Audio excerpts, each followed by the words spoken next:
नमस्कार दोस्तों, आप सभी का स्वागत है आपके अपने YouTube चैनल स्टडी विद चांदनी में।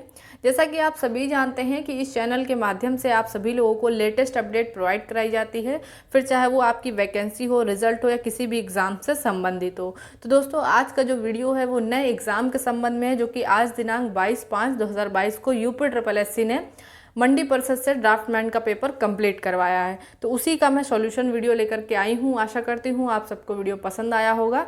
और जैसे ही ये 10:30 से आपका 11:30 बजे पेपर ओवर हुआ था, तो वैसे ही मैंने 12 बजे लगभग इसका एक शॉर्ट रिव्यू भी डाला था कि किस प्रकार का पैटर्न है। अभी मैं यहाँ पर सॉल्यूशन वीडियो लेकर के आई हूँ। तो दोस्तों, आप सभी से मेरा निवेदन है, अगर आप चैनल पर फर्स्ट टाइम आए हैं तो प्लीज़ चैनल को सब्सक्राइब ज़रूर करिएगा, ताकि जब भी मैं इस प्रकार का कोई वीडियो डालूँ उसका नोटिफिकेशन आप तक आसानी से पहुँच सके।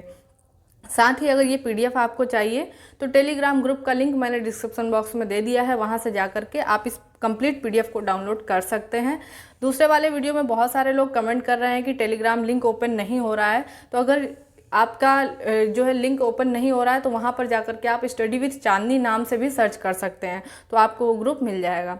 तो आइए फ्रेंड्स, यहाँ पर वीडियो स्टार्ट करते हैं। जैसा कि देख सकते हैं, यहाँ पर मैंने जी सीरीज़ ली हुई है, आपकी जो भी है ABCD GH तक, तो उससे आप अपना मैच करा लीजिएगा।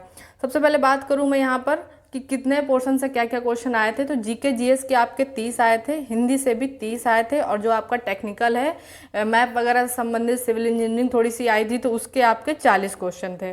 तो यहाँ पर कुल मिला के 100 क्वेश्चन का ये पेपर हुआ था, 1.5 घंटे का हुआ था। तो मैं सबसे पहले यहाँ पर आपको बता रही हूँ जीके जीएस के पोर्शन का। तो इस वीडियो के माध्यम से मैं जीके जीएस के जितने भी आपके 30 प्रश्न थे उसके आंसर सॉल्व कराऊंगी। सो फ्रेंड्स, यहाँ पर स्टार्ट करते हैं पहले प्रश्न से। पहले प्रश्न में आपसे कह रहा है कि उत्तर प्रदेश के बटेश्वर मेले की सबसे महत्वपूर्ण विशेषता क्या है।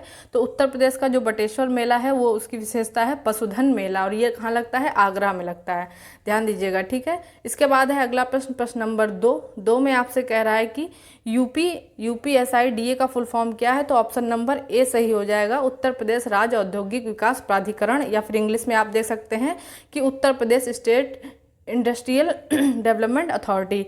तो ऑप्शन नंबर ए सही हो जाएगा। इसके बाद है आपका प्रश्न नंबर 3 में आपसे कह रहा है कि उत्तर प्रदेश में चमड़ा व्यवसाय का एक प्रमुख केंद्र कौन सा है। तो सभी जानते हैं कानपुर। अगर यहाँ पर आगरा दिया होता तो एक बार कन्फ्यूज़न और क्रिएट हो जाती कि आगरा भी होता है, कानपुर भी होता है, लेकिन यहाँ पर अच्छा है कि सिर्फ एक ऑप्शन दिया हुआ है। इसके बाद प्रश्न नंबर 3 कंप्लीट हो गया, 4 ऊपर दिया हुआ है, देख सकते हैं। प्रश्न नंबर 4 में कह रहा है उत्तर प्रदेश में हर साल ताज महोत्सव कहाँ मनाया जाता है। तो आगरा में मनाया जाता है, ये मार्च के महीने में होता है ताज महोत्सव। इसके बाद अगला प्रश्न है, निम्नलिखित में से किसके पास गुरुत्वाकर्षण नहीं है। तो आपका है कृत्रिम उपग्रह, ठीक है, आर्टिफिशियल सैटेलाइट। इसके बाद अगला प्रश्न है प्रश्न नंबर 6 में कह रहा है निम्नलिखित में से कौन सा विटामिन यकृत में संचित होता है, यानी कि लीवर में कौन सा स्टोरेज होता है। तो ये सभी विटामिन होते हैं, विटामिन K, D, E। इसके साथ एक और अतिरिक्त होता है A भी, विटामिन A भी आपका लीवर में स्टोरेज होता है। तो इस प्रकार से आंसर बना ऑप्शन नंबर D, ये सभी, ठीक है। इसके बाद अगला प्रश्न है प्रश्न नंबर 7 में कह रहा है फर्रुखाबाद कला का क्या है, मतलब फर्रुखाबाद में क्या चीज़ फेमस है। तो आपका हस्त छपाई, हैंड प्रिंटिंग वहाँ की फेमस है। इसके बाद है अगला प्रश्न, प्रश्न नंबर 8 कह रहा है भारत खंडे संगीत संस्था विश्वविद्यालय उत्तर प्रदेश में कहाँ स्थित है। तो भारत खंडे संगीत संस्थान ये आपका लखनऊ में टेढ़ी पुलिया के आसपास लगभग स्थित है। तो ये मैंने आपको पिछले वाले जो वीडियो में मैंने रिव्यू डाला था 5 मिनट का, जो आज ही सुबह 12 बजे डाला था वीडियो, उसमें मैंने बताया था कि यूपी स्पेशल से कम 10 से 15 क्वेश्चन आए हुए थे। आप देख भी सकते हैं, लखनऊ से, कानपुर से, फर्रुखाबाद से कितने सारे प्रश्न बने हुए हैं। तो ये यूपी स्पेशल के ही अंतर्गत आ जाता है। इसके बाद अगला प्रश्न है प्रश्न नंबर 9 में कह रहा है निम्नलिखित में से किसने सबसे पहले धन की निकासी का सिद्धांत प्रतिपादित किया था। तो वो है आपके दादा भाई नौरोजी, ऑप्शन नंबर ए सही हो जाएगा। इसके बाद अगला प्रश्न है प्रश्न नंबर 10 में कह रहा है गुरु ग्रंथ साहिब के संकलन को प्रमाणित किया था किसने। देखिए, संकलन को प्रमाणित किया था, संकलन किया नहीं था, प्रमाणित के लिए पूछ रहा है। तो ऑप्शन नंबर गुरु गोविंद सिंह हो जाएगा, ठीक है, ऑप्शन नंबर सी सही हो जाएगा।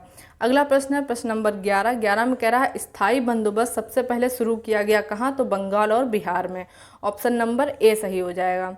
बंगाल और बिहार में स्थायी आपका बंदोबस्त सबसे पहले स्टार्ट किया गया। इस प्रकार अगला प्रश्न है प्रश्न नंबर 12, यहाँ पे कह रहा है सिक्किम किस देश के साथ सीमा साझा करता है। तो इन सभी के साथ सिक्किम अपनी सीमा साझा करता है, नेपाल के भी साथ करता है, भूटान के भी, चीन के भी। तो ऑप्शन नंबर डी सही हो जाएगा, ये सभी, नेक्स्ट क्वेश्चन है क्वेश्चन नंबर 13 में कह रहा है विश्व का सबसे बड़ा गर्म मरुस्थल कौन सा है? तो आपका सहारा वैसे भी सबसे बड़ा है और गर्म मरुस्थल में भी सबसे बड़ा है। इसके बाद है आपका दिल्ली की प्रसिद्ध जामा मस्जिद किसके द्वारा बनाई गई थी? तो ऑप्शन नंबर ए शाहजहां के द्वारा बनाई गई थी। इसके बाद अगला प्रश्न है प्रश्न नंबर 15 में कह रहा है पृथ्वी की सतह का लगभग कितना प्रतिशत भारत द्वारा कवर किया गया है? तो 2.4% जो हिस्सा है वो भारत ने कवर कर रखा है। इसके बाद अगला प्रश्न है प्रश्न नंबर 16 में आपसे कह रहा है कि मसाई जनजाति के लोग जो बहुत लंबे, बहुत गहरे भूरे त्वचा वाले होते हैं तो ज़्यादातर कहाँ पाए जाते हैं? तो पूर्वी अफ्रीका में, ठीक है, ईस्ट अफ्रीका में पाए जाते हैं। और वैसे तो एक केन्या के होते हैं, लेकिन इसमें केन्या डायरेक्ट ऑप्शन नहीं दिया है, तो इस प्रकार से हो जाएगा ईस्ट अफ्रीका। अगला प्रश्न है प्रश्न नंबर 17 में कह रहा है ऑपरेशन फ्लड के जनक कौन थे? तो डॉक्टर वर्गीस कुरियन थे, ठीक है, ऑप्शन नंबर ए सही हो जाएगा। इसके बाद अगला प्रश्न है प्रश्न नंबर 18 में कह रहा है कोलार सोने की खानें किस राज्य में स्थित हैं? तो आपने अगर KGF मूवी देखी होगी तो आपने ये आसान से लगा लिया होगा, तो ऑप्शन नंबर है सी कर्नाटक, ठीक है। कोलार सोने की खानें कहाँ स्थित है? तो कर्नाटक में स्थित हैं। इसके बाद अगला प्रश्न है प्रश्न नंबर 19 में कह रहा है दुलहस्ती परियोजना किस नदी पर स्थित है?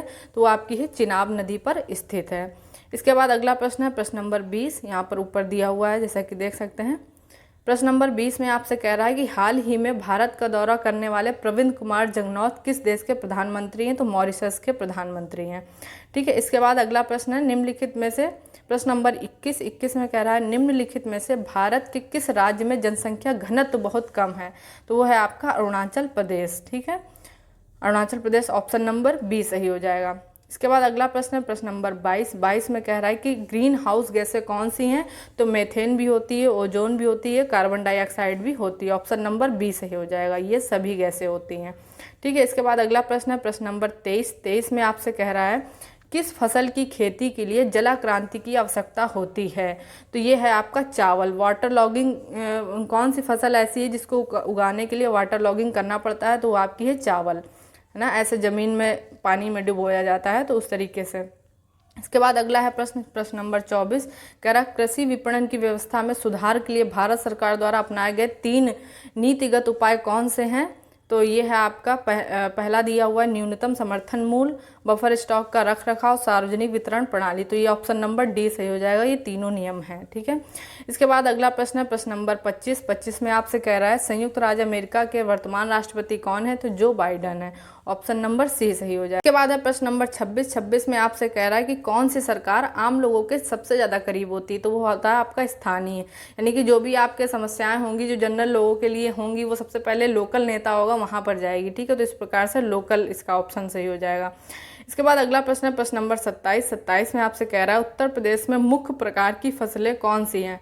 तो मुख्य प्रकार की सभी हैं, रबी भी फसल होती है, खरीफ की भी होती है और जायद की भी फसलें होती हैं, ठीक है। इसके बाद अगला प्रश्न है प्रश्न नंबर 28 में कह रहा है जनगणना 2011 के अनुसार उत्तर प्रदेश की साक्षरता दर क्या है? तो है ऑप्शन नंबर सी 67.68%, ठीक है, 67.68% हो जाएगा, ऑप्शन नंबर सी सही।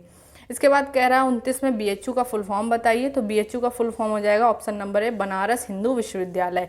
ये तीनों ही गलत है, हिंदी विश्वविद्यालय, बनारस हिंदी भोले, ये सब नहीं है, तो पहला हो जाएगा बनारस हिंदू विश्वविद्यालय। इसके बाद लास्ट प्रश्न है आपका 30 नंबर कह रहा है उत्तर प्रदेश में किस शहर में ऐतिहासिक स्मारक जैसे बड़ा इमामबाड़ा, छोटा इमामबाड़ा स्थित है? तो सभी जानते हैं इमामबाड़ा के ही नाम से कि लखनऊ में स्थित है। तो यहाँ पर देख सकते हैं कि यूपी स्पेशल से लगभग आधा GK GS भर दिया है इन्होंने। तो दोस्तों यहाँ पर पूरे सॉल्यूशन हो गए हैं 1 से 30 नंबर तक। और वीडियो थोड़ा सा भी यूज़फुल लगा हो तो प्लीज़ चैनल को लाइक शेयर सब्सक्राइब ज़रूर करिएगा। मिलती हूँ नेक्स्ट वीडियो में नेक्स्ट सॉल्यूशन के साथ में, तब तक आप सब अपना ध्यान रखिएगा। जय हिंद।